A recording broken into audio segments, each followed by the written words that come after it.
for the lengthy introduction.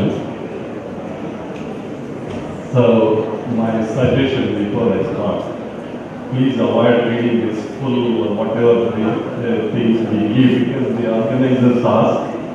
So, my suggestion is please underline 3-4 lines and say that because we don't come here to be publicizing about ourselves. It is more to say what we know. So, thanks anyway. So before I start, I would like to thank the organizers and the administration of SIT TUMKUR, KTA people. And I don't want to spend time talking about each one. Another suggestion I would like to say is people like us, we have a tendency to not give up the mic. Kannadalli mic so for them, please put a clock there. ದಯವಿಟ್ಟು ಅಲ್ಲೊಂದು clock ಹಾಕಿ ನನಗೆ 30 ನಿಮಿಷ ಕೊಟ್ಟಿದ್ದೀರಿ ಅಂದರೆ ಮಾತಾಡೋ ಜೋಶಲ್ಲಿ ಇವ್ರು ನೋಡಲ್ಲ ಆ ಪಟ್ಟಿದ್ರೆ ಕಾಣಬೇಕು. ಸೊ ಇವೆಲ್ಲನೂ ನನ್ನ request. So let me begin. Today's whatever few words I'll say is meant to be for the people who are not the front benches because I get scared of the people in front bench. It is the back benches. They are the assets of this country. So therefore I will address them. Because I was one of them like that. So once I came to TUMKUR first time in life, I went in front of this SIT. So I thought how great it would be to be a student here. But I was not this time because I had 35% in PUC. Please mark this. I am a 35% scorer at PUC. Okay? So no way that I could enter SIT. So all these things that I am mentioning, taking my examples and telling about what companies are bigger, what track I had, so that I get give inspiration to people who have not done well in this studies. So let me go back. So afterwards, then I went to BSc, then did my MSc Physics and all that thing, then went to PhD and all that, then came to IISc joined. I come from a very, very rural background. I was really keen on doing agriculture, but somehow my father kicked me into education. I never had interest in it. But one thing I learned, please mark this point, anything I learned, on the evening of that day I used to think, what is the use of seeing what I learned today? If the teacher taught me mathematics, I used to think, why was I taught this? So this is the mindset you must have. Don't study for study's sake. You must always think, what should I do? What is the use of learning this? And my father was a great farmer without reading all that. So if I have studied, I should be better than him in some way. This is the attitude we must develop. Just to recapitulate, such a 35% boy, what I have done. First, I realized Karnataka should be put as a world map technology center. And that should be my area, like TUMKUR district and neighboring district. So I got the first opportunity. I put Chalkere into the world map. This is 11,000 acres. I created a science city of India. This reason is I saw Japan came up after Second World War destruction. It came up into the world technological leadership only because of one thing, they built Tsukuba Science City near Japan. So I have been visitor in my team, professor in Japan for the last 20-25 years. So I know them very intimately. So I realized if I don't build such a science city in India, we shall never be good in technology. So that's how 2009, thanks to Auditorium. In fact, I met him about 2 months ago in a meeting with chief guest. I reminded him, it is your contribution to Karnataka. Today you go there. We have 5,000 acres of, unmanned aircraft testing, 3,000 acres of atomic, this thing. I will not call it as bomb, uranium enrichment, Then we have 500 acres of moon landing, Mars landing trials placed. Then we have Indian Institute of Science, 1,500 acres. And believe me, that is what the whole world is watching every day, because we have most sensitive things sitting in there. So I was so extremely lucky to get that chance to get that 13,000 acres from the government at 30,000 rupees an acre and setting up. So this is what 35% scorer can do. Whereas,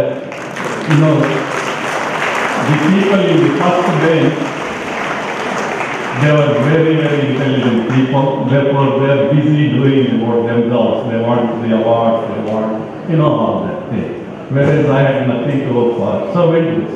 Then I realized I had a chance of winning a Nobel Prize. I was not a boast. I was a professor at the University of Texas at Dallas.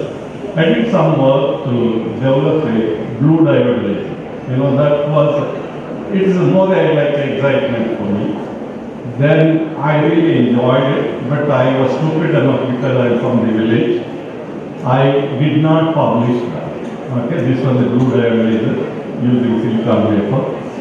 And 2014, Japanese did that and developed the blue diode laser. We got the Nobel Prize. So since then, I feel I am a Nobel Prize level scientist. Okay, so the connection is this. I don't want that thing to happen to my children in my villages. Therefore, I started Science Center in Auditorium. My vision is simple: 206 acres. It was indeed started by Shivshankar Reddy as a small science museum in the name of Dr. Narasimhaya. So when I met him, we realized that we are cousins. That was in 2016. So then he asked my help. Then I said, I have this vision. I want my village, surrounding village, farmers' children, at least one of them to get a Nobel Prize in 20 years' time. Mark me. I want my village person, or Gaurigunur area, TUMKUR district and all that, somebody should get Nobel Prize. For that, I must create this science center.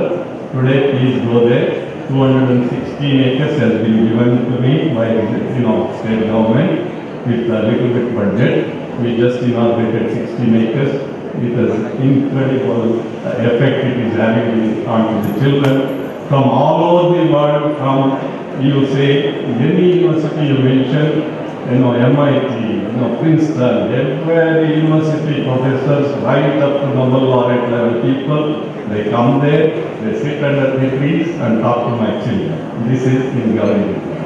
Today, it's already world-known place, and at least 300 children visit every day today, and the change in the children's mind is incredible. So I am sure in 20 years I will have a Nobel laureate coming from there, and hopefully I will be alive to see that. So this is another part. Then entrepreneurship, I looked at it, I said, man, what is this thing going on? Then I looked back, I think before this, the trend began, I had already done something. I started as a critical physicist. I was MSc physics, very famous in the field of biotechnology, whatever it is. But I realized my inventions or whatever it is was not useful to the country. Then I realized India may need to go to Mars, Moon, everything, because we will be doing mining on the planets outside. This mining, mining is subject which we need to go. For that, we need to develop vehicles. I need to go to the space. If you want to go to space, each kilogram, if I want to weigh, let's say 70 kilos, I need to spend per kilo 12 lakh rupees is the cost of charge, traveling charge. So no way that I can go. I have to carry my, coolies who are digging the mining and all that thing. Therefore, I have to bring down the cost of it. So I entered the field of hypersonics. In those days, India did not have anything in this field except one professor doing very small things. So I entered, but nobody gave me money like sponsorships. This was 1999 at Indian Institute of Science, and my wife was is still a great lady. She was a additional general manager in Birla. She said, let us use our own money. So to build the laboratory, I was a critical physicist.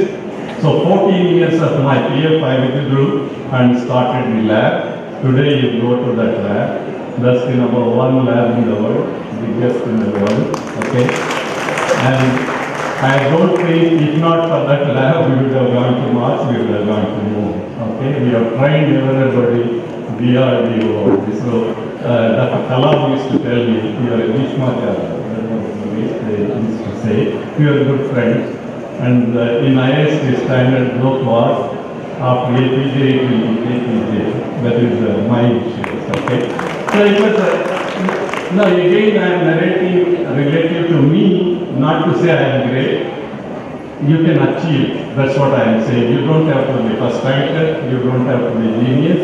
What you need to do is use common sense. So that I will call that lab as my first startup, if you want to say.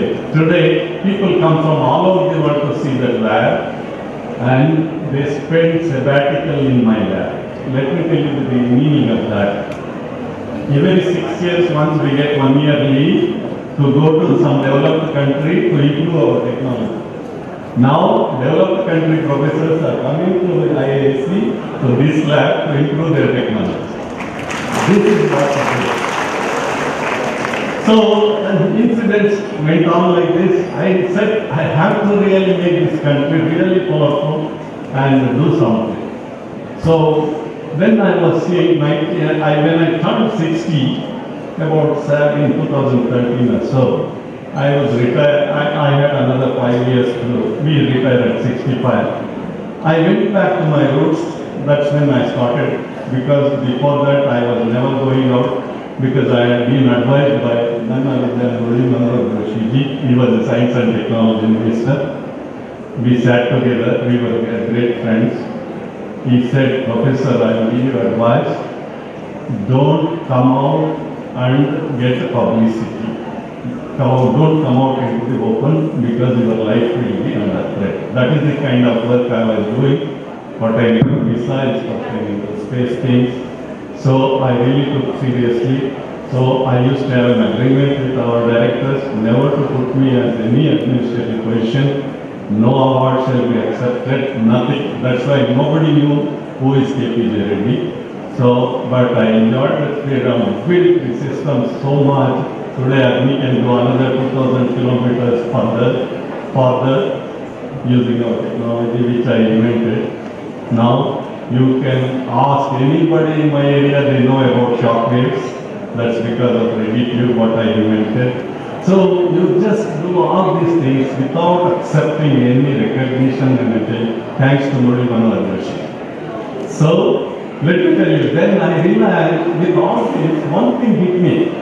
Few of my friends who dropped out of school, they were so rich, and they used to laugh at me. Yenappa kate ninge, ninnu hale car itkondu odadtiya, nama hatra nodu iside asking. So I felt, what is this thing? Education should lead to wealth. But India has this problem. Saraswati and Lakshmi ಜೊತೆಯಲ್ಲಿರುವ ಅನ್ನೋದು ನಮ್ಗೆ ಹೇಳ್ಕೊಟ್ಟಿದ್ದಾರೆ.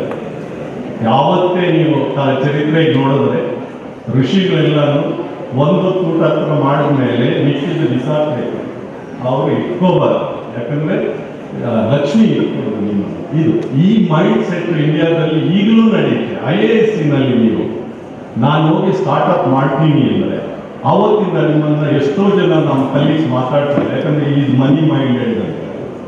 ನಾನು startup ಅಂತ ಹೊರಡಬೇಕಾದ್ರೆ ಎಷ್ಟು ಜನ ಹೀಯಾಳ್ಸಿದ್ರು ಅಂದರೆ ಇವಾಗ ready, ಯಾವಾಗಲೂ ದುಡ್ಡು ಅಂದರೆ ಇಷ್ಟ, ಅದರಿಂದ ನೀವು ಮಾಡ್ತೀರಾ. So this is the mindset. So then I realise I am retiring in another 5 years. ನನ್ನ ಹತ್ರ ಇದ್ದಿದ್ದು ಎಷ್ಟು ಅಭಾವ ಅಂದರೆ few lakhs.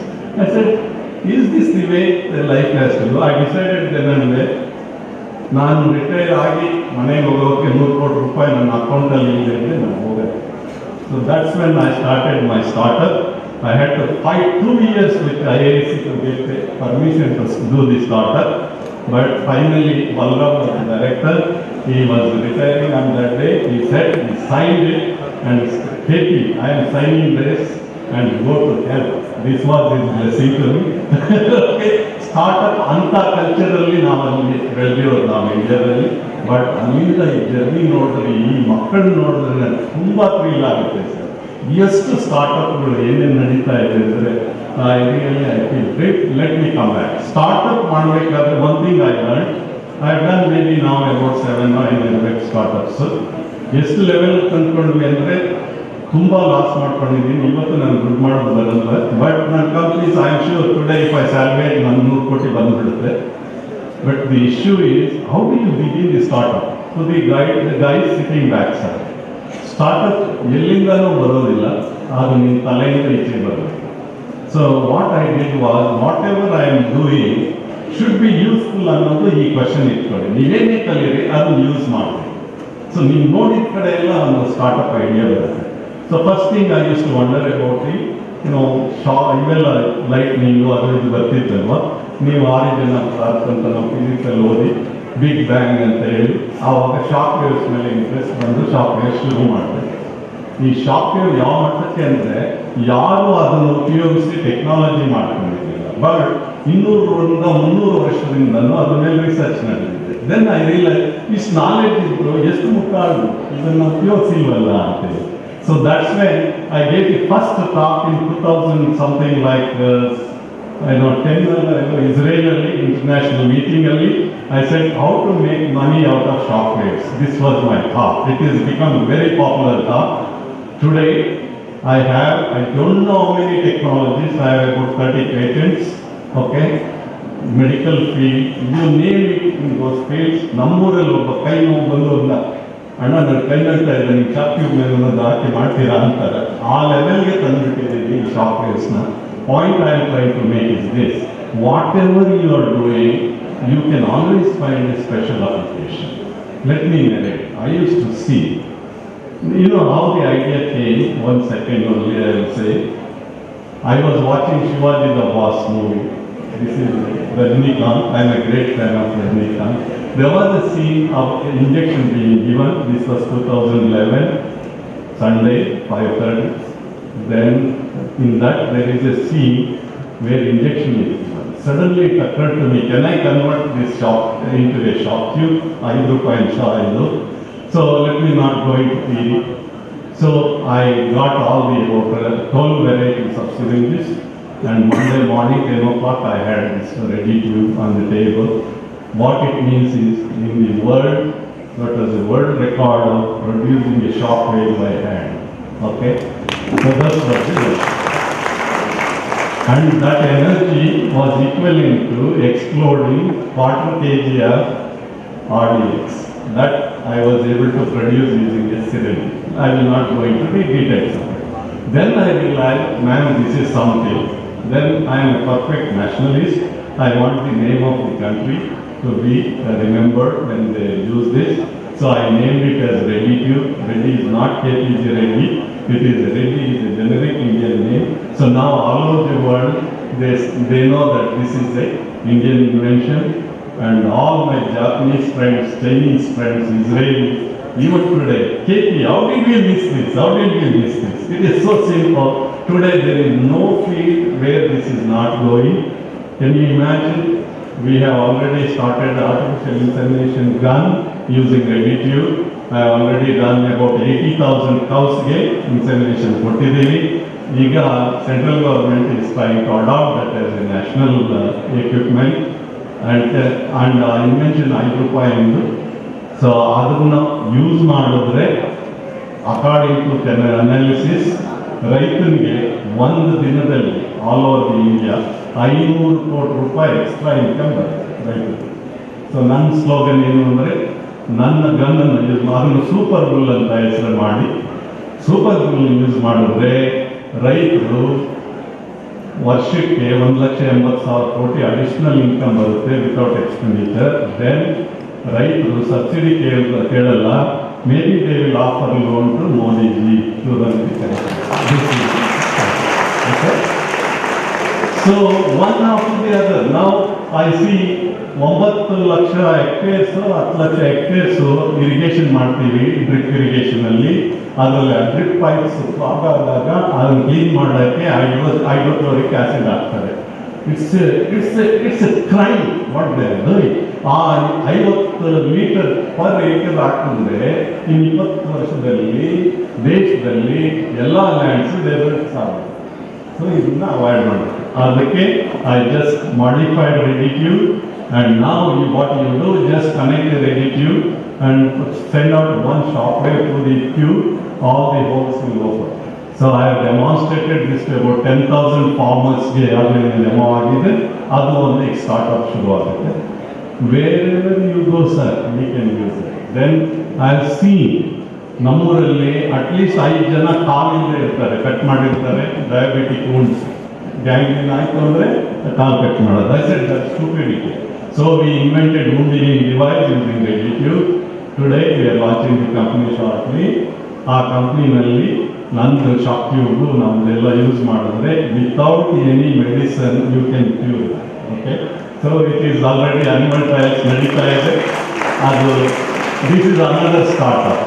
What I am trying to say, shock wave is simple thing, but how do you use it is what you need. This is the idea to the students sitting here. You have hundreds of ideas in your brain.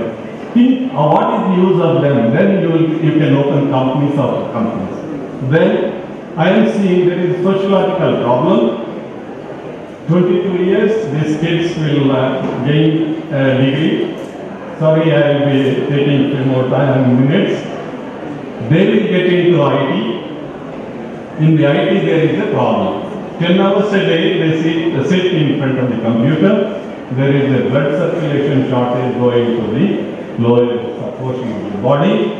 Then there is an impotency problem shooting up. That's why you see enormous divorces, family problems are coming in. This is a very serious issue. So we address that. We have invented a device where you can cure it without any medication using ready-tube again, and we are launching that company, and at the point of launching it is valued at 150 crore rupees. We are just going, that's the valuation of the company. So I can go on how many now international workshops are held in the name of ready-tube, ready-tunnel, and they always say Indian innovation. My heart fills with pride because our textbook has a thing, and thanks to SIT, they were the first people to buy ready-tube. Okay. And thanks to Dr. Kumar, and he initiated that. I don't think you will regret for we bought the ready-tube. Okay, one day we open space, the aerospace department, all that. So point is, anything I touch, I always thought, let me convert this into something useful. This is what is now, if you come to my lab, I call it, now it is no more my lab, it's called IISc laboratory. I call that as a Allaudin scale. You rub, you get a technology. You rub something, some other technology comes. I have 30 patents of applications, each one is going at a demand. We in fact just about 1.5 years ago we launched liver problem. ನಮ್ಮೂರಲ್ಲಿ ಕೊಟ್ಟರು ಜಾಸ್ತಿ ಕೊಡ್ತಿದ್ದೇನೆ, liver ಕೆಟ್ಟೋಗಿ ಸತ್ತೋಗ್ತಾರೆ. ತಿರ್ಗಾ ಏನಾದರೂ ದುಡ್ಡು ಹಾಕಿ ಅದನ್ನು repair ಮಾಡಬೇಕಂದ್ರೆ 1 ಕೋಟಿ ರೂಪಾಯಿ ಆಗುತ್ತೆ ನಿಮ್ಮ ಟ್ರಾನ್ಸ್ಪ್ಲಾಂಟ್ ಎಲ್ಲ. So I said let's give rest to the liver, then liver will correct itself, then you don't have to do all this. So we have made the artificial liver, and this is undergoing pigs trials ನಡೀತಾ ಇದೆ ಹೈದರಾಬಾದಲ್ಲಿ. This is within 1.5 years we have developed the artificial liver, and the human trials will be done in Chandigarh PG Medical Institute. With that, my company will be valued at 1,000 crore rupees. The value. Okay. So company after company we are churning out. Then always I tell to the students, whenever there is a disaster, there is an opportunity there. So Ukraine war, Russian, there is a mad fellow Putin, he is blasting out Ukraine. There he announced one thing, that he has a hypersonic missile. Hypersonic missile is a missile which can fly at 10,000 kilometers per hour. Nobody can stop it, nobody can detect it. So he can press a button, in 2 hours he can blow up the White House of America. Okay, that is the ability it has, but I doubt if Putin has, because close interactions with Russian scientists in the field, so I don't think they have that, but he is bluffing. But whole world has become nervous. Immediately America announced, America, UK, Australia, they formed a consortium 2 months ago and they are trying to build those missiles. And it's incredible. Each one of them has worked with me. UK, Australia, America, all of them, those scientists. We are very limited experts. So they have worked with me. Somehow somebody tracked my name. So I was approached. I think it has come from Delhi, right at the PM's office, that I should take up developing these missiles. Can you imagine what is the money they are offering into my company? It is 2,000 crore rupees they are planning to invest. And Modi ji has agreed. He has been told November 1st, Professor Reddy may launch the company in Gauri Vinod. You must inaugurate that. Modi ji has in principle has agreed to. So we can really, I will be taking 100 acres land, building the thing, if everything goes well. Point I am trying to make is 35% fellow. Please don't forget this, 35%. So your marks have no correlations to what you can do. I always kept seeing Bangalore and there is a shortage of water. So look at this. Kaveri is drying up. Tamilians are becoming very agitated. So we will not have enough water in Kaveri. And we need at least about 30 to 40 TMC of water as we go along per day.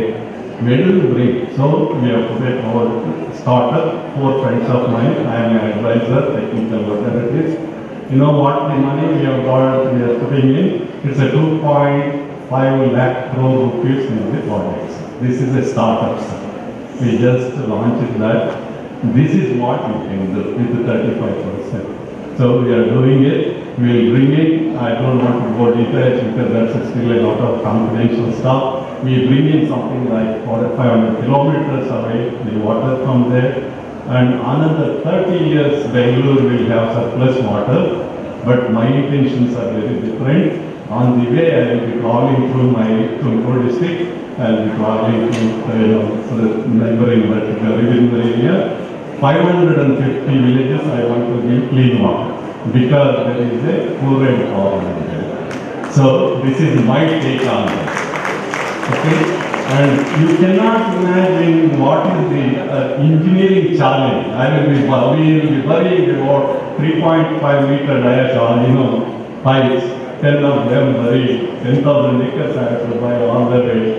It's a mega project. We are doing this. And Center has already given us clearance and we are going to the state, we are doing all this. Point I am trying to repeatedly tell, sir, anything you are doing, ask a question, what for am I doing this? Otherwise, don't watch a movie, I say, don't waste your time studying. So please always convert whatever you are doing into applications. So now I have about 30 to 40 applications sitting today. Today experiments are going on.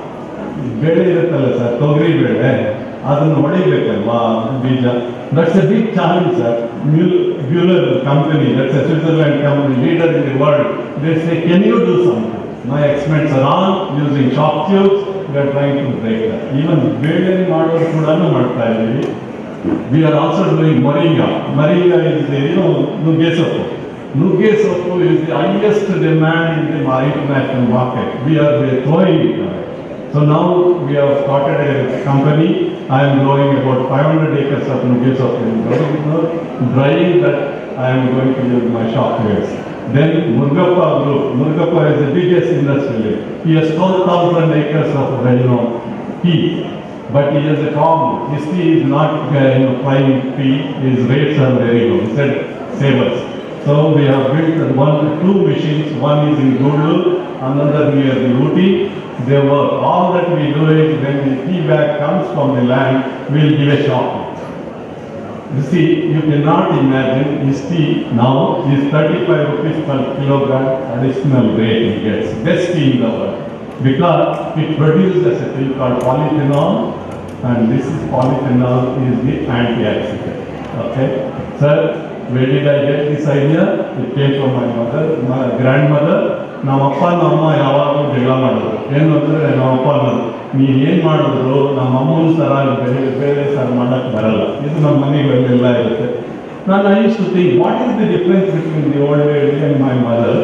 I realise my grandmother use to crush the ಯಾವುದು ನಿಮ್ಮ ಬೆಳ್ಳುಳ್ಳಿ ಈರುಳ್ಳಿ ಅದನ್ನು ಜಜ್ಜೋರು. ನಮ್ಮಮ್ಮ ಸ್ವಲ್ಪ modern ಆಗಿದ್ರು, ನೀಟಾಗಿ ಚಾಕನ್ನು ಕುಯ್ಯೋರು. Then I analyzed as I grew up that because of that heat, the pain ಬರುತ್ತಲ್ವ ಅದಕ್ಕೆ ಆ pain ಅನ್ನು ತಡ್ಕೊಳ್ಳೋಕ್ಕೆ it produces a chemical called polyphenol, and this is the chemical which is antioxidant. ಅದನ್ನು ತಿನ್ನೋದ್ರಿಂದ ನಿಮಗೆ ಕ್ಯಾನ್ಸರ್ ಬರೋದಿಲ್ಲ, ರುಚಿ ಜಾಸ್ತಿ ಆಗುತ್ತೆ. ಇದೇ ಯೂಸ್ ಮಾಡಿ ಈಗ ಟೀಗೆ ಪ್ರೊಸೆಸಿಂಗ್ ಮಾಡ್ತೀವಿ. So point I am trying to say, anything you see, try to apply, sir. Because of my father and mother jagada, today I have the technology which I will be selling in Dubai, there will be office. All over the world, tea gardens will be using. For your information, tea industry, in last 150 years, there is no change in the technology. This will be the first technological change which is going in. So, sir, I feel everything can be used, whatever you do. I can go on. How many technologies, sir, today we have? Sir, ನಾವು ಇವರು ಅವ್ರು ಹೇಳ್ತಾ ಇದ್ದೆ, ಇಲ್ಲೊಂದು horticulture form ಇದೆ, ಅಲ್ಲಿ dragon fruit ಬೆಳೆಯೋಕ್ಕೆ ಆ ಕಲ್ಲುಗಳು ಇರ್ತಾರೆ. ಬಟ್ ಕಲ್ಲು is A natural resource, we should not spoil it. So ಈಗ ನೀಲಗಿರಿ ತಗೊಂಡು we have built a machine where I can pump in preservatives into bamboo, Nilgiri wood, I cannot convert that into hardwood. Even now we are propagating bamboo as a construction material. It will be replacing the iron one day because we can put such a material, this bamboo will never decay. That machines we have done, and now bamboo we are, in the Gaurikunda itself has started a bamboo program with MLA. We have already planted 700 or 800 acres of bamboo. Another 2,000 acres we are planting. Bamboo will be the gold of the future because our technology can make it such a way no decay can take place and it will be the strongest you can have. So technology has to be done. Startup after startup you can do it. And believe me, I have not taken even single rupee investment from anybody for my startups. All our own money we will do. Last I will tell you. I think my time is up. Okay. Last one. I went to my village one day. My cousin came, ಕಲಿಗಪುರದಲ್ಲಿ. ಅವನು ತಪ್ಪಿದ್ದ ಯಾಕಾಗಿ ಅಂದರೆ ಅವನಿಂದ ನಂದು borewell ಹೊಡಬೇಕು, ಅದರಿಂದ ನನ್ನ 3 ಎಕರೆ ಬಾಳೆ ತೋಟ ಬಂದಿದೆ. Next day I went to IIC, selected the dry borewell in IIC, 350 acres ಅಲ್ಲಿ ಒಂದು ಒಣಗಿರೋ ಬೋರ್ವೆಲ್ ತಗೊಂಡು huge ಶಾರ್ಟ್ ಟ್ಯೂಬ್. ಸೊ ಇದನ್ನ ಟ್ರಕ್ಕಲ್ಲಿ ಹಾಕೊಂಡು ಹೋಗಿ 3 ಶಾರ್ಟ್ ಹೊಡೆದ್ರೆ ಬೋರ್ವೆಲ್ಗೆ 4ನೇ ಶಾರ್ಟಲ್ಲಿ ನೀರು ಮೇಲೆ ಬಂತು. So what is it? It does this because of the shock wave going, the pressure acts on the surface so much, it will open up all the cracks, then the water will flow. I thought my 100 crores is here now because every ಊರಲ್ಲಿ 1000 borewell ಹೊರಡ್ತಿದ್ದಾರೆ. So I thought, I decided to put it on a truck, take it and go. Suddenly one evening occurred to me, if I do this, all the water in the ground will be exploited now. My grandchildren will have no water. So believe me, I worried and finished. Then somehow government came to know about it. Then I was asked, can you use this to bring the oil out? ONGC came in, gave me 70 crores, and Modi ji came all the way from America, from Delhi. In my office, MOU was signed in front of him. That is the classic paper when you log look into the net. You will see Modi standing, I am sitting and signing. That has become a classic paper, photograph. And with 70 crore rupees, we did the job in Ahmedabad. Today, India is the only country which has this technology of fracking without using water. Okay, this will save all the groundwater and everything. Oil wells will be rejuvenating all this. Sir, this technology is the most prized technology, and this is my company using that. We are trying to do the blasting in the granite quarries without explosives, everything. I can go on saying, especially to the people, engineering kids, you are here, don't waste time trying to say I should get 99%, then you will be an employee of the fellow who has failed. Okay, try to look at what am I doing, what is the use of this.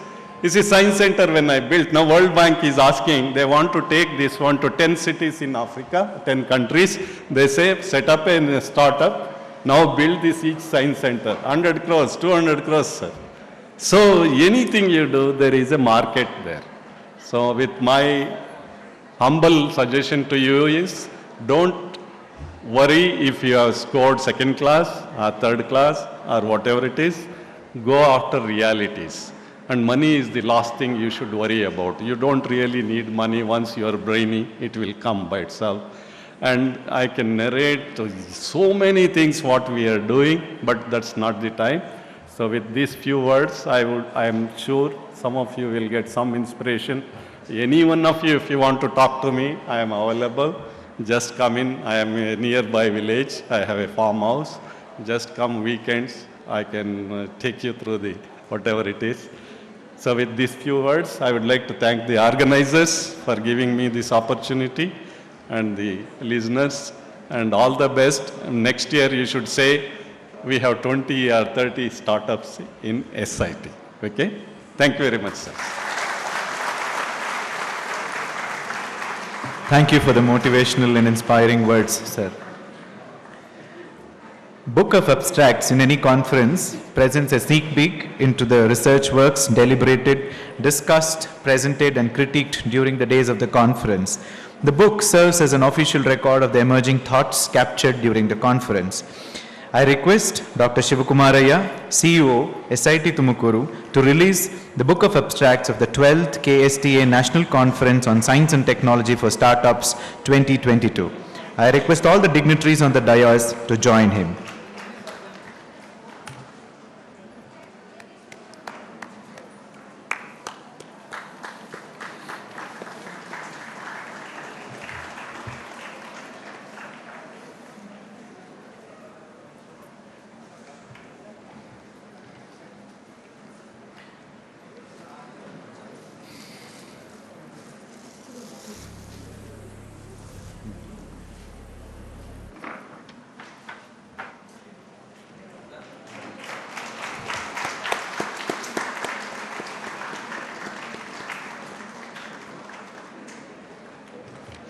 In order to provide higher education to the rural students nearer to their doors of their living, Sri Siddhaganga Education Society was established in 1963 with its headquarters at Sri Siddhaganga Mutt. Today, the society runs more than 125 educational institutions, and most of them are imparting primary and secondary education, mostly located in rural areas. We are very honored to have amongst us Sri T.K. Nanjundappa, Secretary of Sri Siddhaganga Education Society, who is a great motivator and extends wholehearted support to all the activities of SIT. I request him to deliver the presidential address.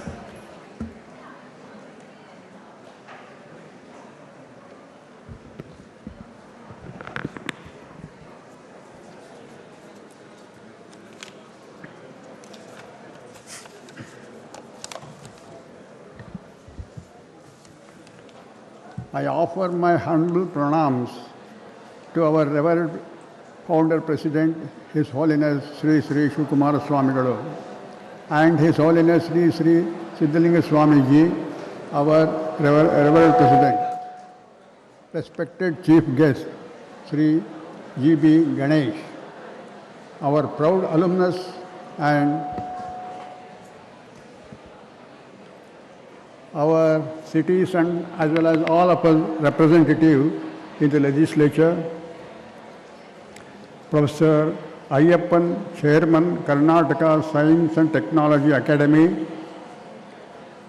respected Dr. K.P.J. Reddy, former Professor, Department of Aerospace, Indian Institute of Science, Bangalore, Dr. A.M. Ramesh, CEO, KSTA, Dr.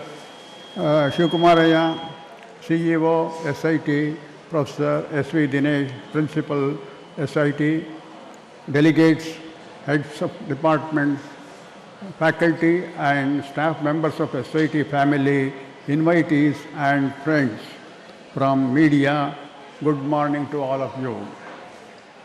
I am immensely happy to participate in the inaugural function of National Conference on Science and Technology for Startups being organized jointly by Karnataka Science and Technology Academy, Government of Karnataka, Bangalore, and Siddhaganga Institute of Technology.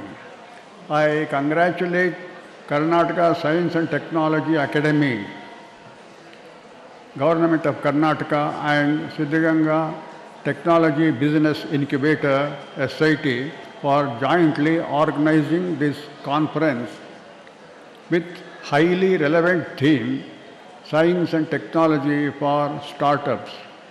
On behalf of Sri Siddhaganga Education Society and SIT, I express profound gratitude to Dr.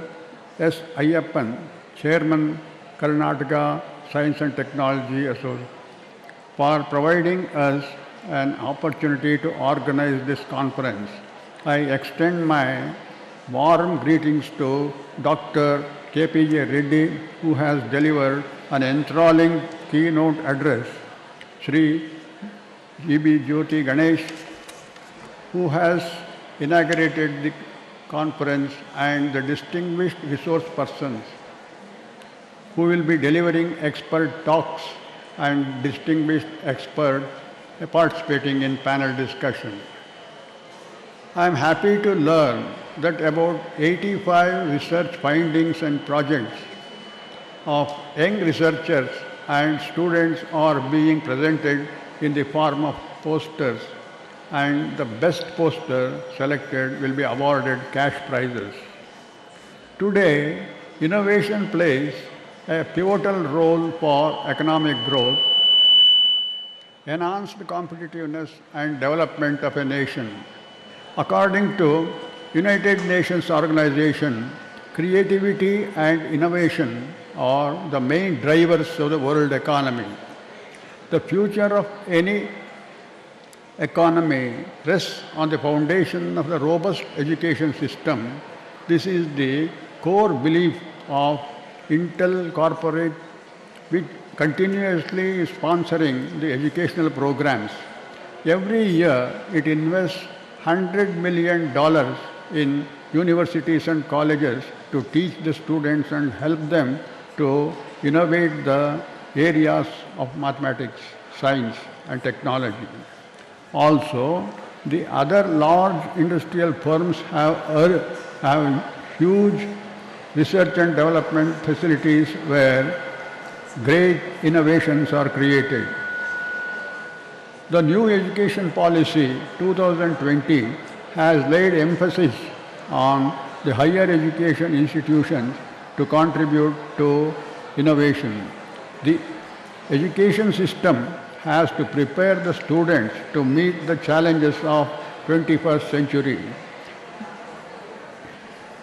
The educational institutions have the responsibility of providing a suitable ecosystem for fostering the creativity and innovation among the students. The NEP also calls for innovation in higher education institutions by setting up incubation centers to support startups, establishing industry academia linkages, and hand-holding of incubatees. Therefore, the higher education institutions should promote creativity among students and faculty and include innovation and entrepreneurship in the curriculum, pedagogy, and assessment.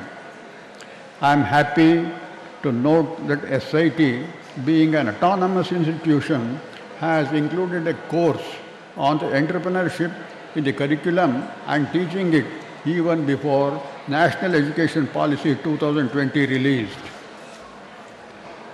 Creativity is about acquiring knowledge, evolving culture, and accomplishing complex tasks and activities, thus enabling the world to make progress. Innovation is something new, novel, and different. Creativity is the generation of ideas, and innovation deals with the implementation of these ideas. Many people think that innovation is about eureka, but the truth is innovation is incremental and serendipitous. It is gradual and often a painful process. I believe that the opportunity is all around us. We are often blind to these opportunities. Schumpeter related the economic competitiveness and growth of a nation to the generation of ideas and implementation of most promising ideas. Schumpeter also recognized innovation as a process of creative destruction, and in his view, entrepreneurs are the drivers of creating economic growth by the disruptive process. The innovation is seen as technology commercialization through new products and services. To name a few examples of disruptions leading to innovations are photography, films displaced digital media, displaced by digital media, newspaper, daily newspaper displaced by digital news media, retail, books, stores, and many other retail establishments are displaced by online shopping. Computers, mainframes evolved to mini computers to workstations to personal computers, tablets, and smartphones, software applications displayed by the cloud. In setting up an enterprise in his or own country also reflects the patriotism. I am tempted to mention the patriotism exhibited by Taiwanese scholars. In Taiwan, the modern engineering technology seminar is being held biannually, in which scholars and experts of Taiwan and China origin travel from United States of America by incurring half of their own cost of travel to engage sessions. I quote the Taiwanese scholars, it was certainly done out of patriotism. Another man says, I just hope I could do work that world benefits my country.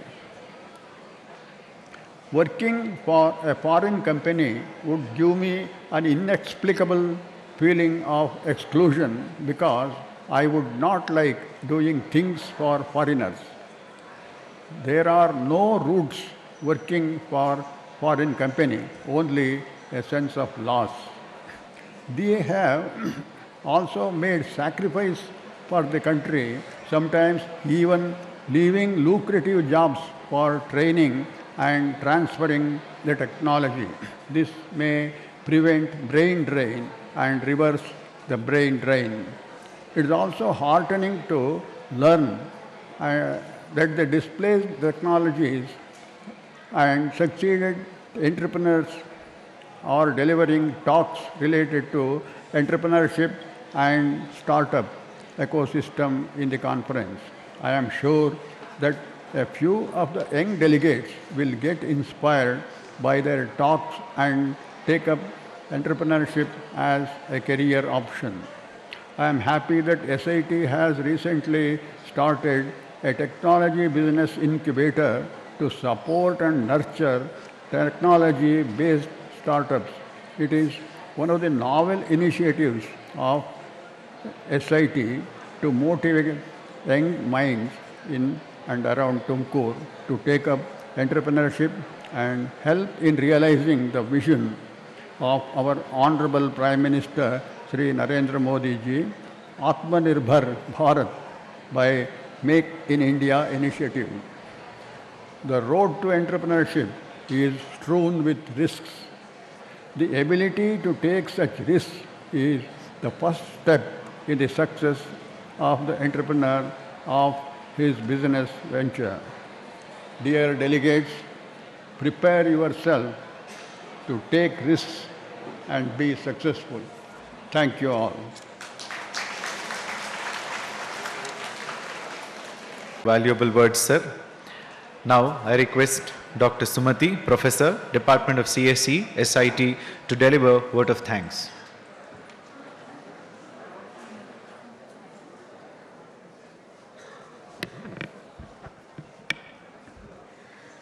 Good morning, one and all. Respected dignitaries on the dais and off the dais, I feel honored and privileged to propose vote of thanks on the occasion of inauguration of 12th National Conference on Science and Technology for Startups, jointly organized by Karnataka Science and Technology Academy and Siddhaganga Technology Business Incubator, Siddhaganga Institute of Technology, TUMKUR. At the outset, I thank profusely Shri G.B. Jyoti Ganesh, Member of Legislative Assembly, TUMKUR, for accepting our invitation and delivering the inaugural address. Thank you very much, sir, for gracing the occasion. I request you to accept the memento as a token of respect.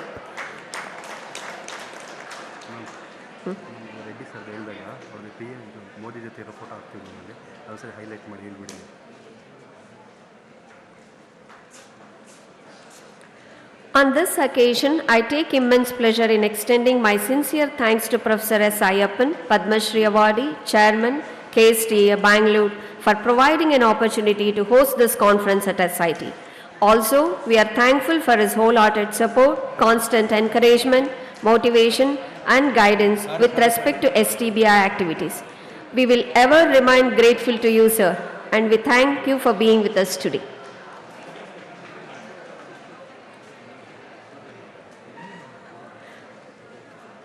Our heartfelt thanks goes to today's distinguished speaker, Dr. KPJ Reddy, former professor, Department of Aerospace Engineering, IISc Bangalore, for his kind acceptance to grace the occasion and for having delivered keynote address.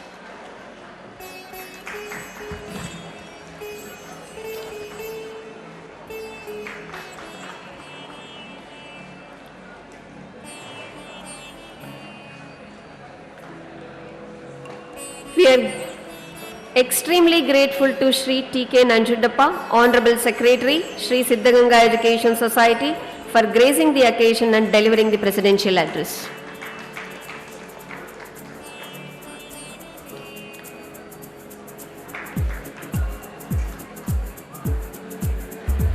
My deep gratitude to Dr. A.M. Ramesh, CEO, KSTA Bangalore, for enormous cooperation and constant guidance at all the stages of the conference. I wish to express my heartfelt thanks to Dr. A.M. Ramesh on this occasion.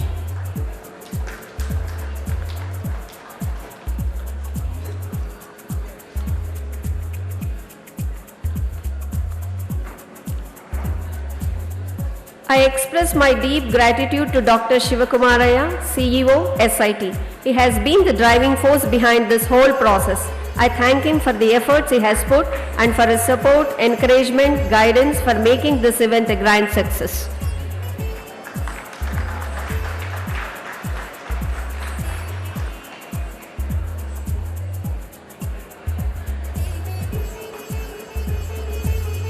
Respected Principal, Dr. S.V. Dinesh is the one who motivated and encouraged to organize this conference. I take this opportunity to express my sincere thanks to Dr. S.V. Dinesh for his cooperation and unstinted support at various stages.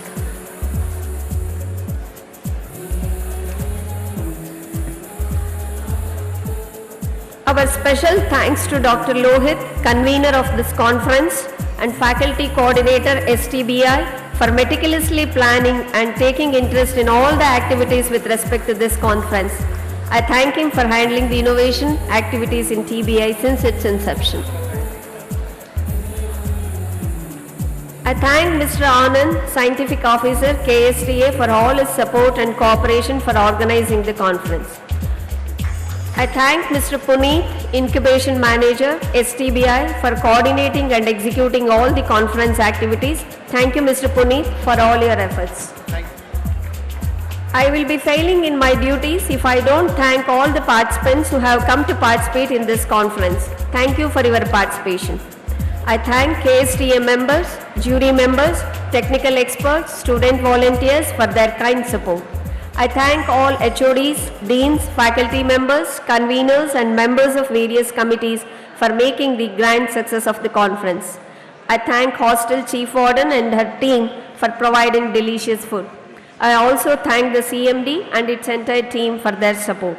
I thank print and electronic media for providing publicity. I thank you all for being with us and wish you 2 days of fruitful panel discussions and debates ahead. Thank you one and all.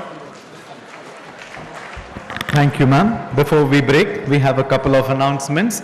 The next session shall begin at 12:15 and I request all of you to assemble back in the auditorium well in advance. An exhibition of the posters is arranged at the exhibition hall, 3rd floor, School of Architecture building, and several startup stalls have been exhibited in the basketball court opposite to the auditorium. We request all the delegates, students and invitees to visit the exhibition and the stalls at your convenience.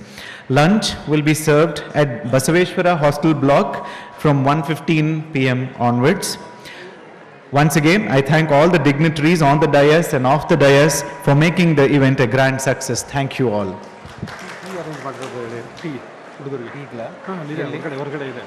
I request all the participants, students and delegates to enjoy the tea outside the auditorium and get back soon.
And good afternoon to Mr. Suhas Gopinath for being with us today.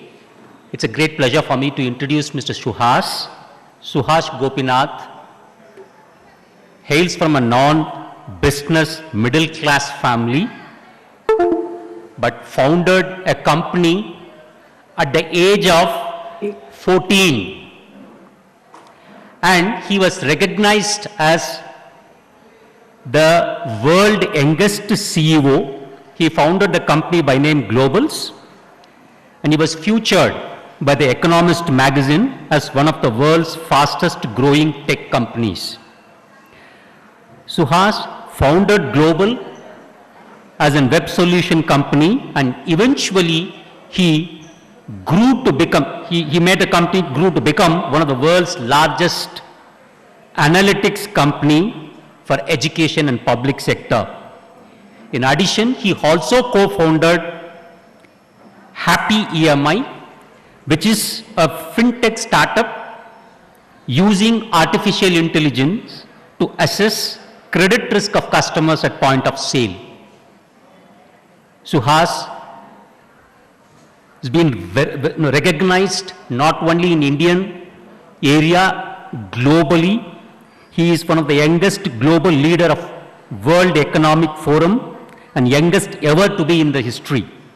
Former advisory board member of World Bank, national co-chairman of FICCI for ICT, member of National Expert Advisory Committee to Government of India, member of President of France Club Young Leaders, winner of New York Mayor's Venture Fellow, and he did his diploma on public policy at Harvard Kennedy School, honorary fellowship from Githam University, vice chairman of Common Control Center for Task Force on COVID under DIPR, Government of Karnataka. And as I said, currently he is there with us to talk to us on his journey on the entrepreneurship and how he uses the science and technology in making the business bigger and bigger. Over to Mr. Suhas. Thanks for accepting our invite. Over to you, sir. Thanks a lot for the nice introduction, sir. And it's my bad. I'm not able to be there in person. As far as I wish to be there, it's only that I felt unwell since yesterday. So my apologies to the audience as well for not being there in person. So as sir introduced, I started my journey when I was 14, and had it not been technology, I would not been able to be an entrepreneur. With my love for technology and the world of internet is where I got introduced to the world of cyber cafe at the age of 14, and then I was a freelancer building websites, and finally I decided why not I start my own company, because when I was freelancer and I was bidding for projects, there was an American company who asked for my CV, and they looked at my age from the CV and they told me that you're 14 and I don't think you would even have a mustache, so we feel insecure to work with school kids. And it's probably when I decided that I should be my own boss, and I will not send my CV to anybody else, but I'll be an entrepreneur. And I think, yeah, of course, that's where I started my journey. And I think more than the money or the wealth creation, I think the biggest driver for me as an entrepreneur, or as I tell that every entrepreneur has fire in the belly, and for me the ignition of that fire in the belly was the very fact that we can use technology to make impact in our lives and the society that we live in today. So in my company across globals today, we make fun that if you see outside your window today, you will find part of our code running everywhere. So it could be the highways, it could be the Bangalore Metro, the BMTC, it could be anything. It could be from defense to the space. We've impacted organizations and we've impacted the world. So I think the beauty of technology is the fact that it makes our lives better today, and thanks to the startups and actually thanks to their innovation, in where, for instance, the very fact that I'm not able to be there in person and I'm able to use a technology platform to talk to you all is also because of an innovation somebody built and somebody bridged the gap. So my specific interest today is that, of course, while we keep seeing commercial startups like Amazon, Flipkart, Uber, and others, I think it's extremely important for us to focus on research-based entrepreneurship as well, because unless and until we focus on deep technology and we focus on R&D based entrepreneurship, we will not be able to solve larger problems like the climate change, be it cyber security or national security, or for larger problems like the pandemic. So it's only when we had where the COVID-19 pandemic is when we realized that yes,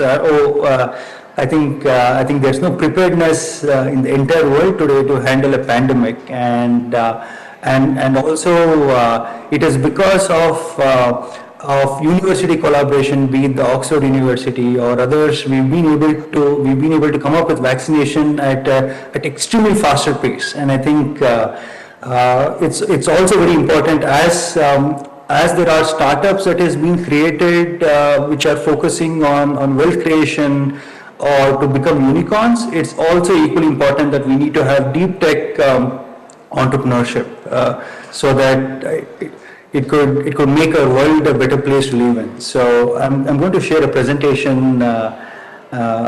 So one second.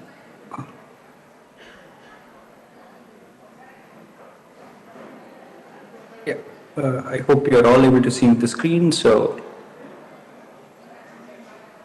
is my screen visible? Can I have confirmation, please?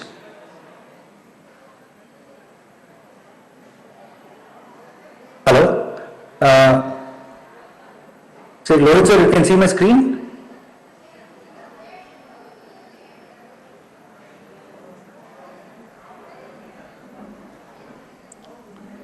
Is it possible I can have a confirmation from the audience, the host, if they can see my screen?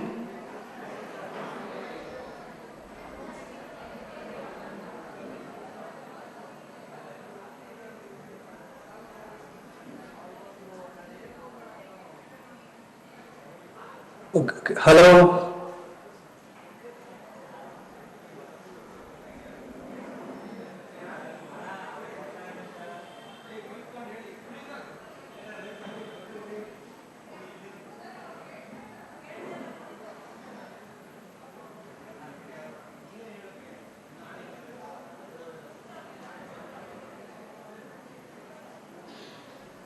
So I assume that you're all able to see my screen, so I'm not heard back from the host. So it's coming, you can Okay, proceed. sure. Okay, fine. Okay, perfect. So,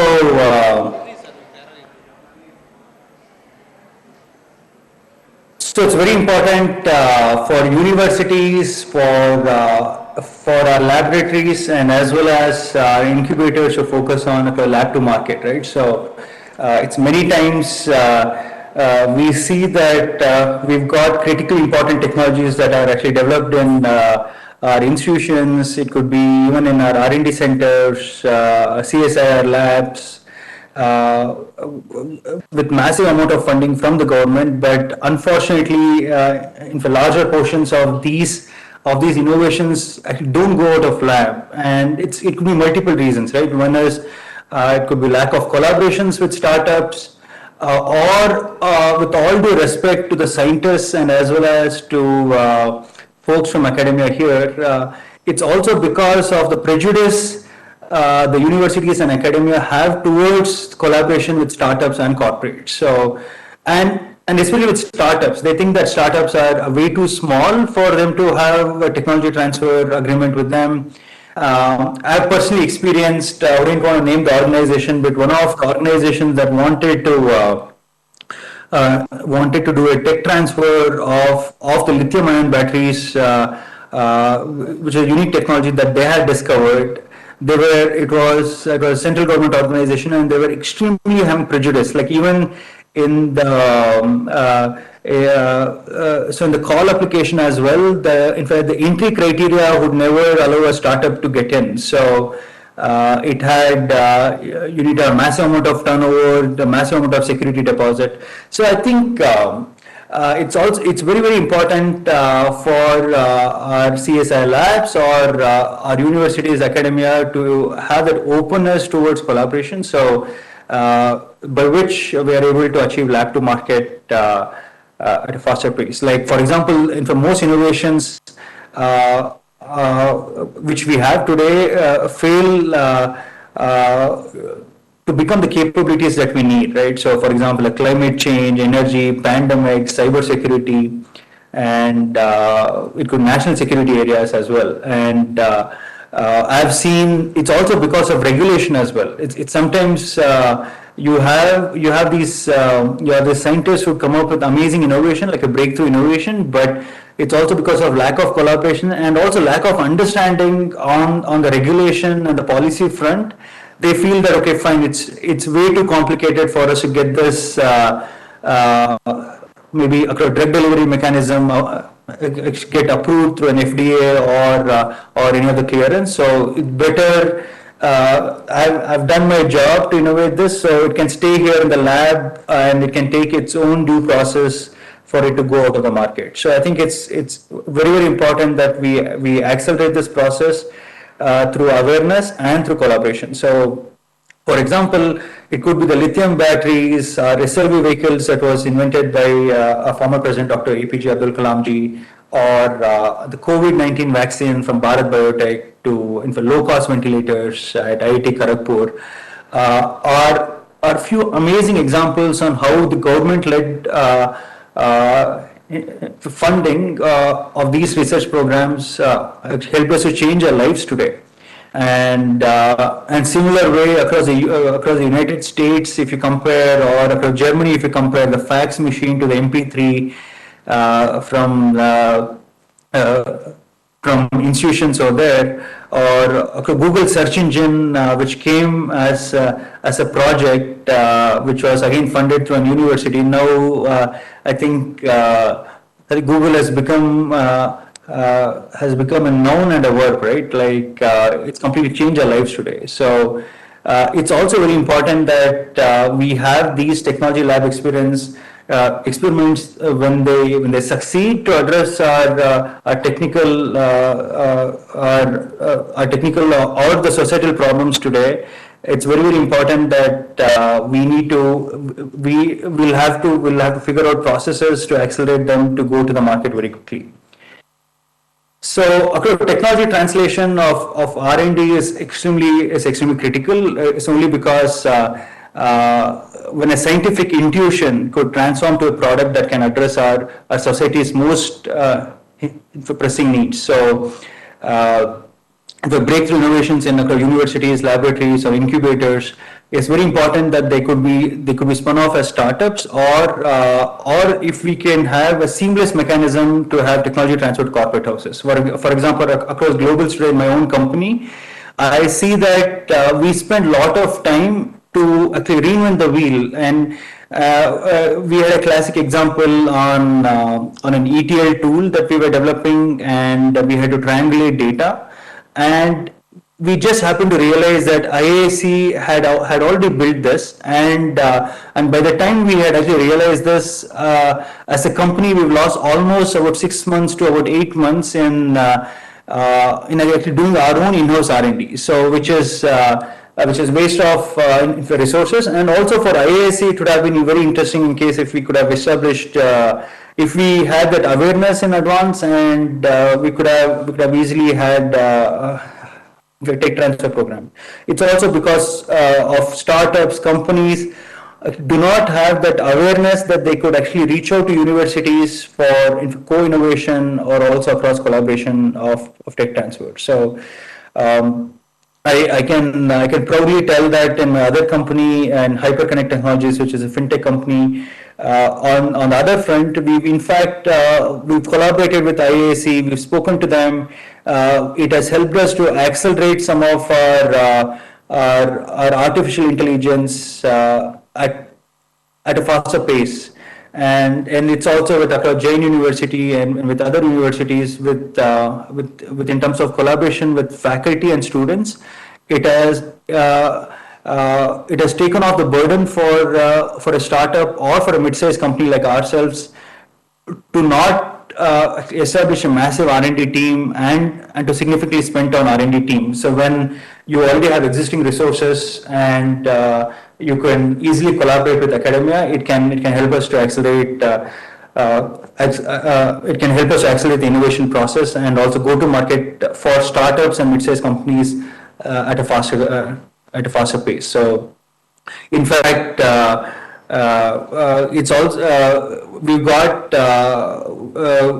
VCs and government agencies and foundations that have started to invest in advanced technologies today, and also prototyping for commercialization. For example, in one of the committees which I serve for Government of India today, where we have a program called as Nidhi Prayas.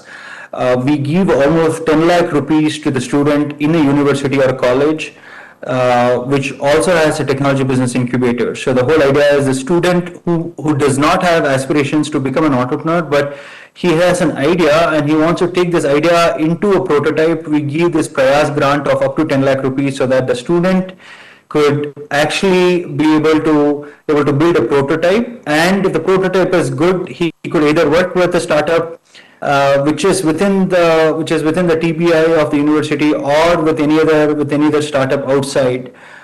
He could collaborate so that he could take this prototype to the market. So yeah, it's only lack of awareness of these, and also it's very important. I would again emphasize that it's very critical for universities and academia to start partnering with VCs as well. So in fact, the way they sign MOUs with corporates to set up chairs and to set up center of excellence, it's also very important that they can have some kind of MOUs with investors and also VCs, where the early stage investors could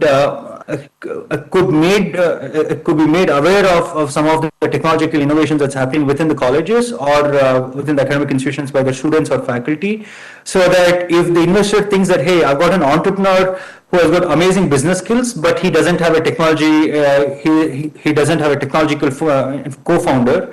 So in such a way that you have this university which can act as a matchmaker, where the VC is already on your board, and it makes much easier to have the VC bring in the business founder and the university bring in the technology co-founder who could build, who probably could build a unicorn startup today.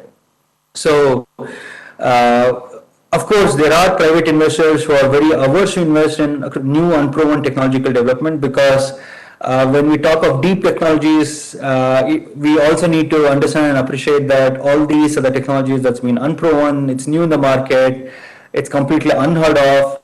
So, for example, we've heard the story of Airbnb, where of course they went to multiple investors where they completely got rejected only because they felt that in sharing your homes to unknown people is unheard of, and it cannot work. Or, for example, the Wikipedia founder, Mr. Jimmy Wales, when he had come to our office and when he was addressing our employees the other day, he told one very interesting thing, that when Wikipedia was built, there were a lot of people who were asking that, okay, fine, of what is authenticity or the credibility of these platforms, because you can have anybody who could go out and who could edit a Wikipedia article. So how do you ensure that in fact the information that's available in the Wikipedia will be authentic?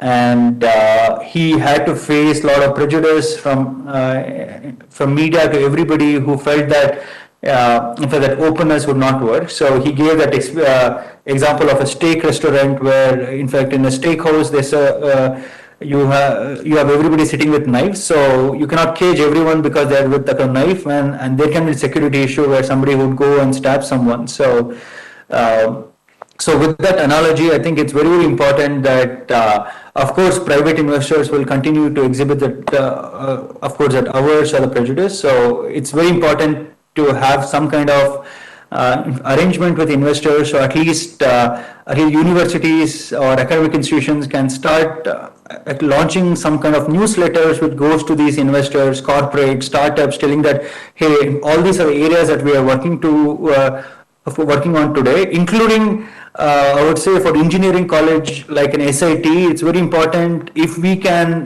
launch a newsletter for all the 8th semester students or 7th semester students who are working on interesting projects.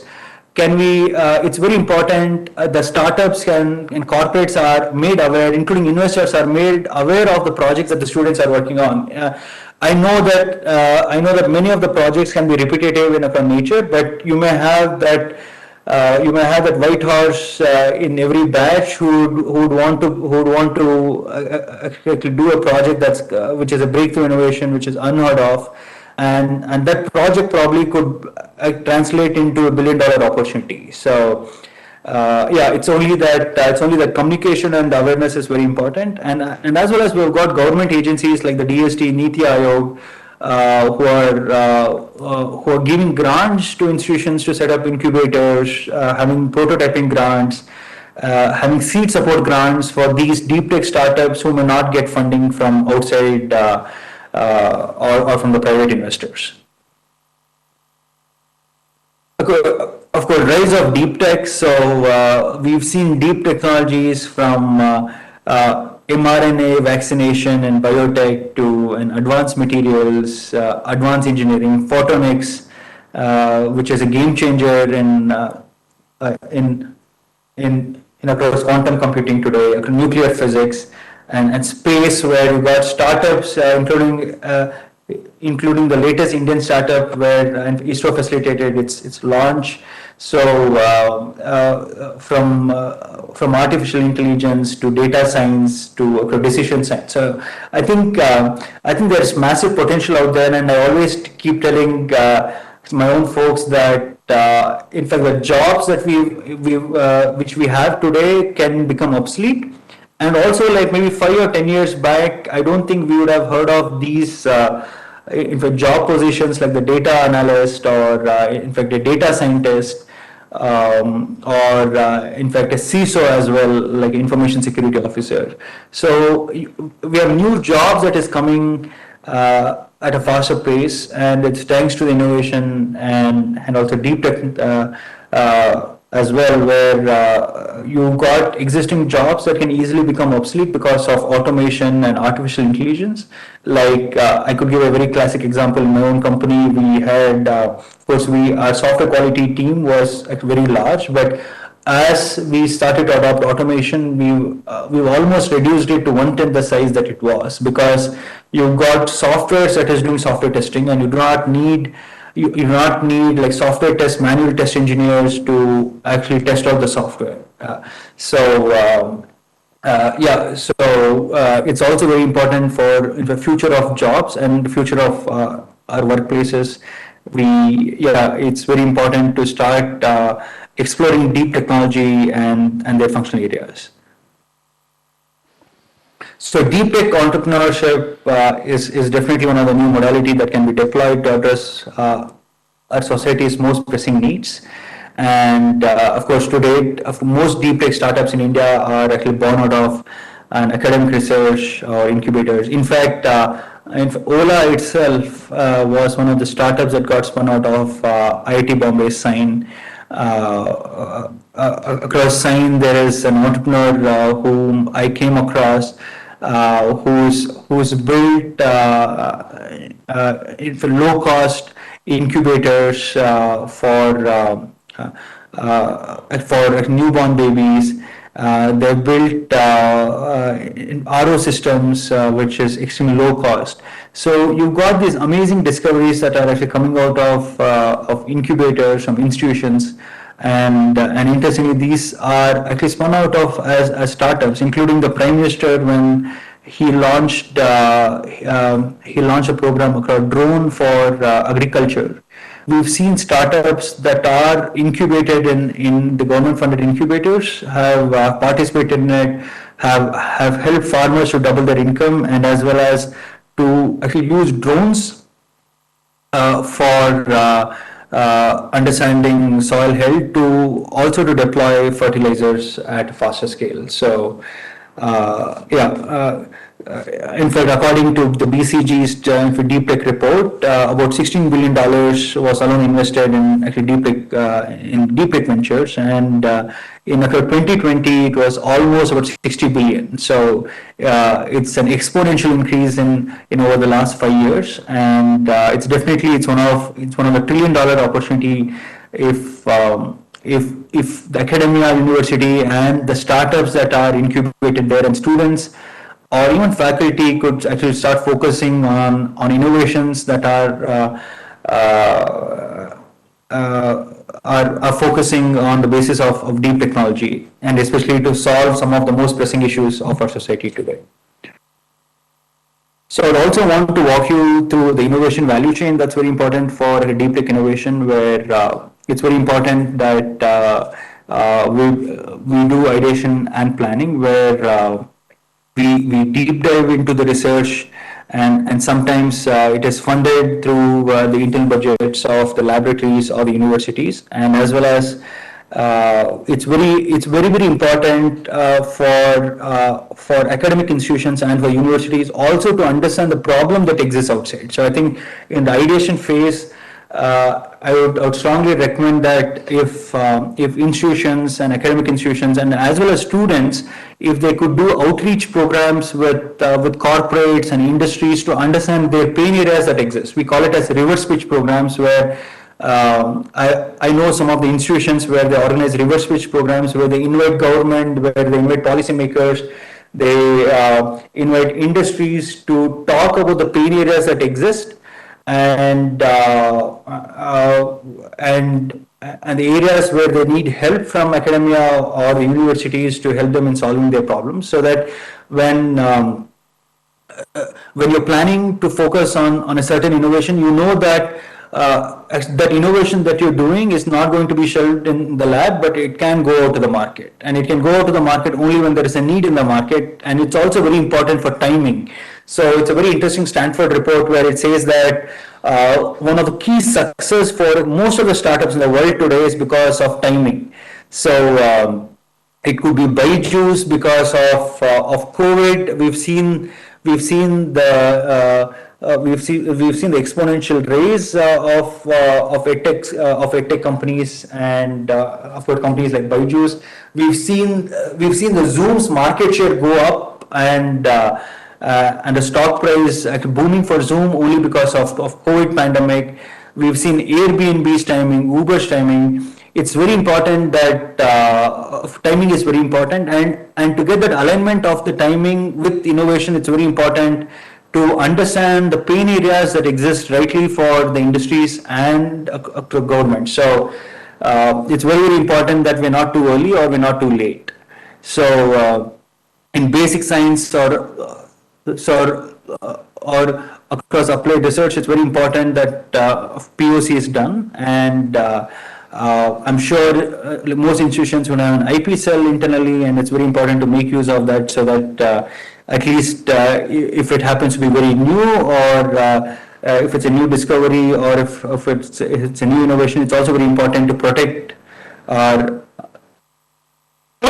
excuse me, it's also very important to protect the IP rights. So, and we do not burden the innovators, students, or the faculty in protection of their IP. So it's very important that if the institutions can set up IP cells where it can take off that burden of protection of IP rights from the innovator's head, and it has it's delegated to the IP cell. You could have these innovators really focus on their innovation and across research. So, and it's also very important to have the TRLs where we build a seamless mechanism with established, I would say, a partnership with startups, with industry bodies like FICCI, CII, and as well as with industries itself, so that in fact tech transfer can be very smooth in case if the innovation is kind of a need for industries or with multiple industries. And in fact, this morning I saw the tweet from Ajay Kumarji, who is our defense secretary, where he tweeted that BEML in this year alone, which is in the last 6 months alone, has got 4 patents been awarded in multiple areas, from smart manufacturing to multiple areas. So it is very, very interesting to see the DPSUs and PSUs having collaboration with university and academia to actually come up with some of the interesting innovations that can actually solve problems with the defense. And it's a proven example of co-innovation that's happening right now. So, for example, we are working with ISRO in co-innovating some of the areas in actually protecting securities with the satellites. Similarly, we are working with some of the defense organizations itself and the DPSUs in cyber warfare systems. So we've seen co-innovation because as an entrepreneur from a corporate, I also know that in case if we think that okay, such a solution is need for the market, and we build within our 4 walls, it can never go out of the market, because you would have an unpleasant surprise when you go out of the market, where you're heard with your potential customers that, hey, I don't think we need this because we've already built this, or we've done something like Indian Jugaad where we managed to solve this problem. So it's very, very important that we understand the pain areas of the industry, and you have a program of TRL in your innovation value chain. So, and of course, it's also very important we build the use cases, identify the use cases, and you would come up with case studies on the POC or the white papers, and it will help you for commercialization. Of course, as from the beginning and until now, I've been telling that collaboration is key for deep tech innovations, and if we have to do that lab to impact or that lab to market, collaboration is definitely the key. So it's very important to make R&D more accessible to startups, and not only confined to the larger companies, because in most colleges or universities I go, they, of course, with pride, they tell that we have a partnership with Adobe, we have a partnership with IBM, we have a partnership with Cisco. With all due respect to these companies, it's also very important that universities and institutions also take pride in actually collaborating with emerging companies, with startups, to tell that, hey, we've now actually built a collaboration with a smaller company which has only 5 employees, where we partnered with them to help them to accelerate to the market very quickly with the product that they're building. So it's very, very important, of course, collaboration and the R&D and the innovation that's coming out of institutions to make it accessible to the startups. So because startups, interestingly, has less bureaucracy, they have that fire in their belly to go to the market very quickly. It's also very reason that we've seen disruption that's been happening in the market every day by startups, right? Because in larger companies at one point has multiple layers. They may not show that aggression to tap into the market where they're already contented with their existing products and services.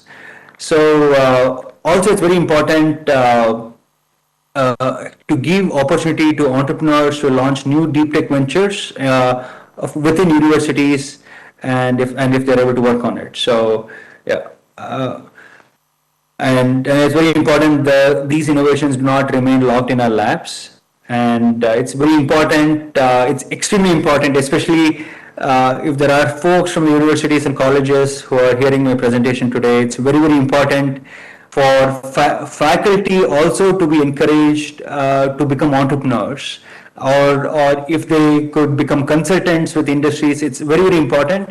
Of course, one is, and it's not just an opportunity for an additional income for the faculty, but also helping industries to actually tap on the faculty's expertise, and it's a win-win, because faculty, when they are also collaborating with industries, or when they become entrepreneurs, they also understand the pain areas that exist. I mean, across US, I know across in Stanford, you've got many faculty, you've got many professors who are also running companies, or they are co-founders in certain companies, and who are also teaching. So I think that's very, very important to build that culture in India, where we can have faculty student-led entrepreneurship. So, and the very fact that like institutions like SIT, who are now having their own technology business incubators, it's a massive potential out there which exists when there are incubators within the colleges or universities where they can make use of the facilities and help to go to market very quickly. So, and also co-innovation is very important. As I told you the example of Birla today, it's very important to co-innovate with companies for acceleration and to making an impact in the market.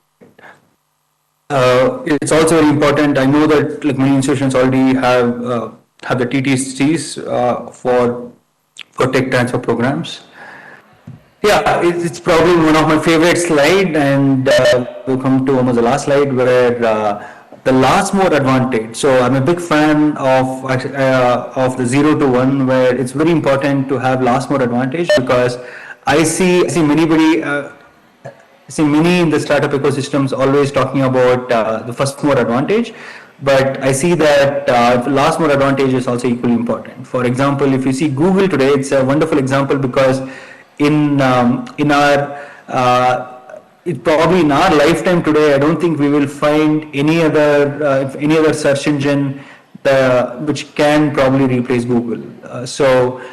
Into Google's philosophy has been very interesting of their continuous innovation, because they know that you may have one startup out in the garage that can probably actually disrupt them. And at the age of 14 or at the age of 13 is when I came across Google, but much before Google, there were almost about 8 to 9 search engines that existed. It could be from MSN, Yahoo, Alta Vista, Lycos. All these companies, or most of them, have actually shut down. And Google was one of the last movers that came in, and today we can see that they've completely captured the market. They're in fact, $1 trillion company today, making an impact. So it's very important with deep tech and with continuous innovation, we can achieve last mover advantage, which really means that it's not necessary that we always have to be pioneer, we always have to be first mover, but it's also very important with deep technologies and with continuous innovation, is it possible that we can be a late entrant in that space that's already dominated with a larger player, but is it possible that we can disrupt the existing players? In fact, I want to share this example where I was talking to somebody from a marketing team of Nestle, and off the record she mentioned to me that the sales of Maggi in first and second tier city has gone down because of not any other competition, not because of Patanjali's noodles or not because of Top Ramen or the EP noodles, but because of Swiggy and Zomato, because you have these bachelors who used to buy Maggi when they were hungry, but now because of Swiggy and Zomato, they are able to order from their fingertips, and they've got varieties. So it's very interesting to see how, in fact, the technological innovation or tech startups have managed to disrupt, in fact, large established companies and have managed to impact sales. So we've seen because of last movers, the first mover advantage would completely vanish off. And we've got classic examples from Google, WhatsApp, Facebook, Indigo Airlines, Swiggy, Apple. For example, Apple is an excellent example, right? Apple was not the first company to invent MP3 player. They're not the first company to invent phone. Because of iPhone, they completely disrupted the first movers like the Nokia. They managed to disrupt camera companies similar to Kodak. They managed to disrupt BlackBerry or another, so only because of their innovation, and in spite they were not the first movers to invent a phone today. So, and of course, Nokia is an excellent example to see how lack of continuous innovation and that arrogance of being a first mover can actually almost would make the company bankrupt or would make the company to shut down. So in spite Nokia was first mover advantage, they had the market dominance. We all could recall that snake game that we all used to play and we used to flash with our Nokia phones. But they failed to innovate because they did not collaborate. They were arrogant in having a proprietary operating system like the Symbian. They did not want to, so they felt that since we are first mover, we'll capture the market, it's very unlikely that we'll get disrupted. But all of a sudden, Samsung came in, Apple came in, they completely disrupted. So it's very, very important to focus on deep technologies and continuous innovation to hold the last mover advantage. Of course, with this, I want to close the presentation, and I would want to take only a minute to share one small slide about the opportunities that exist for companies today, or for the incubators today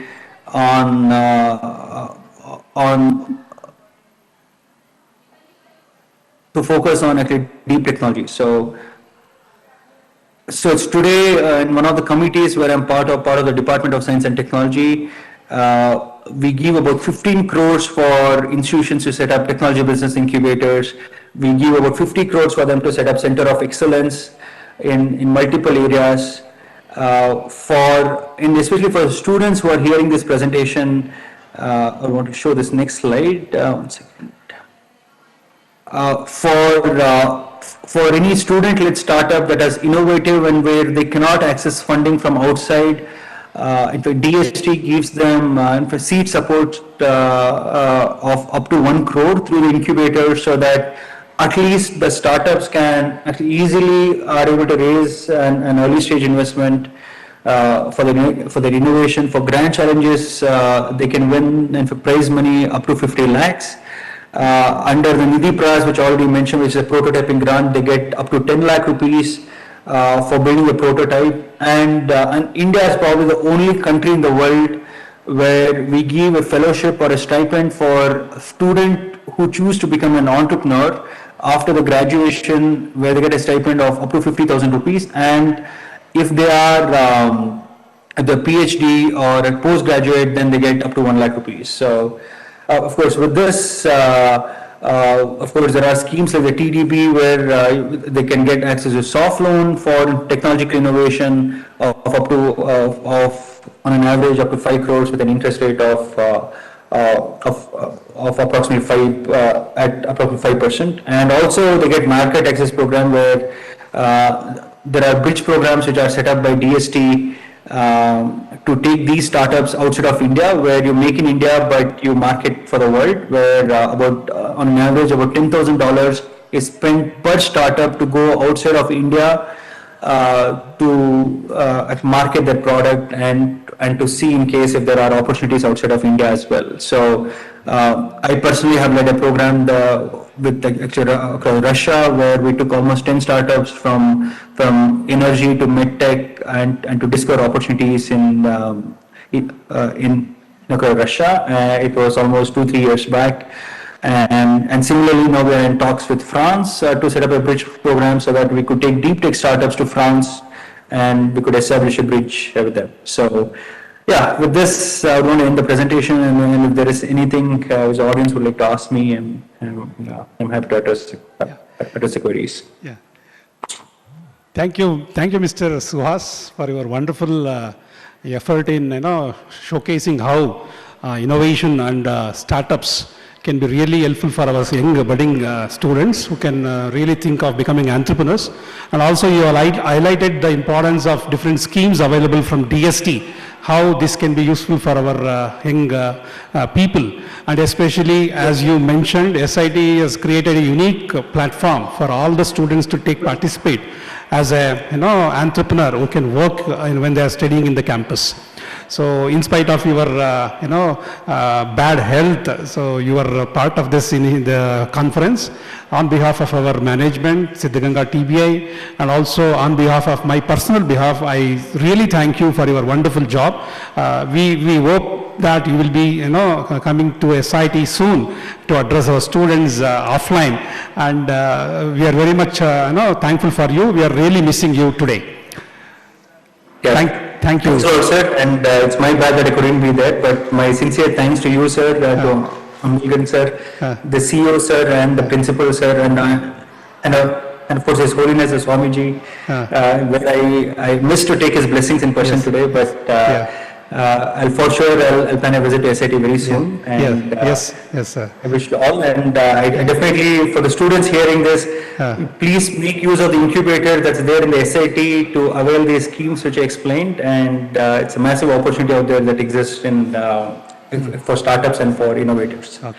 Thank you, sir. Thank you. Thank you. Thank you.